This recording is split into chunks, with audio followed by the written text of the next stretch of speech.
ስለ አንድ ሰው አንስቶ ስለ አንድ አቀንቃኝ አንስቶ ጁምዓ መስጊድ ውስጥ ይሄ መናገር ያ ሁላ ህዝብ መላእክቶች አሉ እኮ በር ላይ ቆመው የሚመዘግቡ አንድ ሰው በሚገባበት ጊዜ የገቡትን የሚመዘግቡ እኮ መላእክቶች አሉ በገቡበት ልክ ማለት ነው። እነዛ መላእክቶች ደግሞ መጨረሻ ላይ ገብተው ያዳምጣሉ ኹጥባውን። እዛ ጋር የተሰበሰበው ህዝብ ስለ አላህ Subhanahu Wa Ta'ala ሊሰማ ነው። ስለ ረሱል አለይሂ ሰላቱ ወሰለም ሊሰማ ነው። ስለ አላህ Subhanahu Wa Ta'ala አንድ ሰው ሲሰማ ለህዝቡ ያስባል፣ ለሙስሊሙ ያስባል፣ ለሌላ እምነት ተከታይ ያስባል። ምክንያቱም ዲን አልእስላም ስለሚያዝ። ስለ ረሱል አለይሂ ሰላቱ ወሰለም ሲሰማ ረሱል አለይሂ ሰላቱ ወሰለም ጎረቤታቸው አይሁዳ ነበር፣ ለጎረቤታቸው ደጋፊ ነበሩ፣ ጎረቤታቸውን ይጠይቁ ነበር። አንተ ተርበህ ጎረቤት አንተ ጠግበህ ጎረቤት ተርቦ ያደረ ምንድነው ያሉት ረሱል አለይሂ ሰላቱ ወሰለም? እምነቱ ትክክል አይደለም ያሰው ኢማኑን ያረጋግጥ። አንድ እናንተ ጋር ከማይመጣጣን ነገር ጋር የአላሁ ረቡል ዒዛ ቤት ውስጥ فلا تدعوا مع الله احد ያለበት Subhanahu Wa Ta'ala እንደው ረሱል ደግሞ አለይሂ ሰላቱ ወሰለም ስማቸው ሲጠራ እንደ ሶላት አይወረድም። 5 6 የረሱልን ነብያችን እየተባለ አለይሂ አፍደሉ ሰላቱ ወሰለም አይባልም። እንደው አላህ ያሳውቃን Subhanahu Wa Ta'ala። አንቀላቅል። ስለ ፖለቲካ መናገር ከፈለኩ እኔ ግብት ብዬ ስለ ፖለቲካ ስለ አብይ አህመድ መናገር እችላለሁ።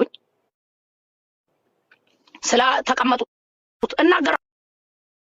እኔ አንድ ነገር ልንገራችሁ፣ አብይ አህመድ የምወድበት ዱዓ የማረግበት ፓርት አለኝ። የሚያናድዱኝ ደግሞ ነገሮች አሉ። ሐቁን ነው የምነግራችሁ። አላህ Subhanahu Wa Ta'ala ኸይር የሚሰራውን ነገር በሙሉ ይጨምርላችሁ እላለሁ። ይሄን ስናገር አሁን ትናደዳላችሁ አንዳንዶቻችሁ። ለምንድነው ፖለቲካ ውስጥ መገቢ ትላላችሁ? ሐቁን ነው የምናገረው። አብይ አህመድን አላህ Subhanahu Wa Ta'ala የበለጠ ኸይሩን ይጨምርላት፣ መጥፎ ነገር ደግሞ እሱ ጋር ያለውን ነገር አላህ Subhanahu Wa Ta'ala ያንሳለት። አብረውትም የሚሰሩትን ዙሪያው ላይ ያሉትን ሴቶቹ አብረውት የሚሰሩትን መልካም ነገር የሚሰሩትን እናገራለሁኝ እኔ። ይሄ መናገር የሚያናድዳቸው ሰዎች አሉ። ግን ዲንን ከሌላ ነገር ጋር አቀላቅሎ በተለይ የአላህ Subhanahu Wa Ta'ala ቤት ውስጥ የምንናገረው ንግግር በጣም ጥንቃቄ ያስፈልጋል። ምክንያቱም በእንደዚህ አይነት ሁኔታ ከቀጠለ ሌሎች ነገሮችን ማውራት ይጀምራል።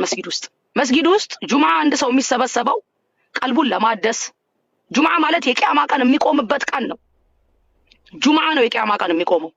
የቂያማ ቀን የሚቆምበት ቀን ነው። እንደው አላሁ ረቡል ዒዛ ሁላችንን የሚያሳውቀን። እኔ ማንንም ላይ እጄን ለመጠቆም አይደለም፣ ግን ኢት ፔንስ እንደ ሙስሊም ኦኬ። አላሁ ረቡል ዒዛ ቤት ነገር ደግሞ እሱ ጋር ያለውን ነገር አላህ Subhanahu Wa Ta'ala ያንሳለት። አብረውትም የሚሰሩትን ዙሪያው ላይ ያሉትን ሴቶቹ አብረውት የሚሰሩትን መልካም ነገር የሚሰሩትን እናገራለሁኝ እኔ። ይሄ መናገር የሚያናድዳቸው ሰዎች አሉ። ግን ዲንን ከሌላ ነገር ጋር አቀላቅሎ በተለይ የአላህ Subhanahu Wa Ta'ala ቤት ውስጥ የምንናገረው ንግግር በጣም ጥንቃቄ ያስፈልጋል። ምክንያቱም በእንደዚህ አይነት ሁኔታ ከቀጠለ ሌሎች ነገሮችን ማውራት ይጀምራል። መስጊድ ውስጥ ጁምዓ አንድ ሰው የሚሰበሰበው ቀልቡን ለማደስ ጁምዓ ማለት የቂያማ ቀን የሚቆምበት ቀን ነው። ጁምዓ ነው የቂያማ ቀን የሚቆመው።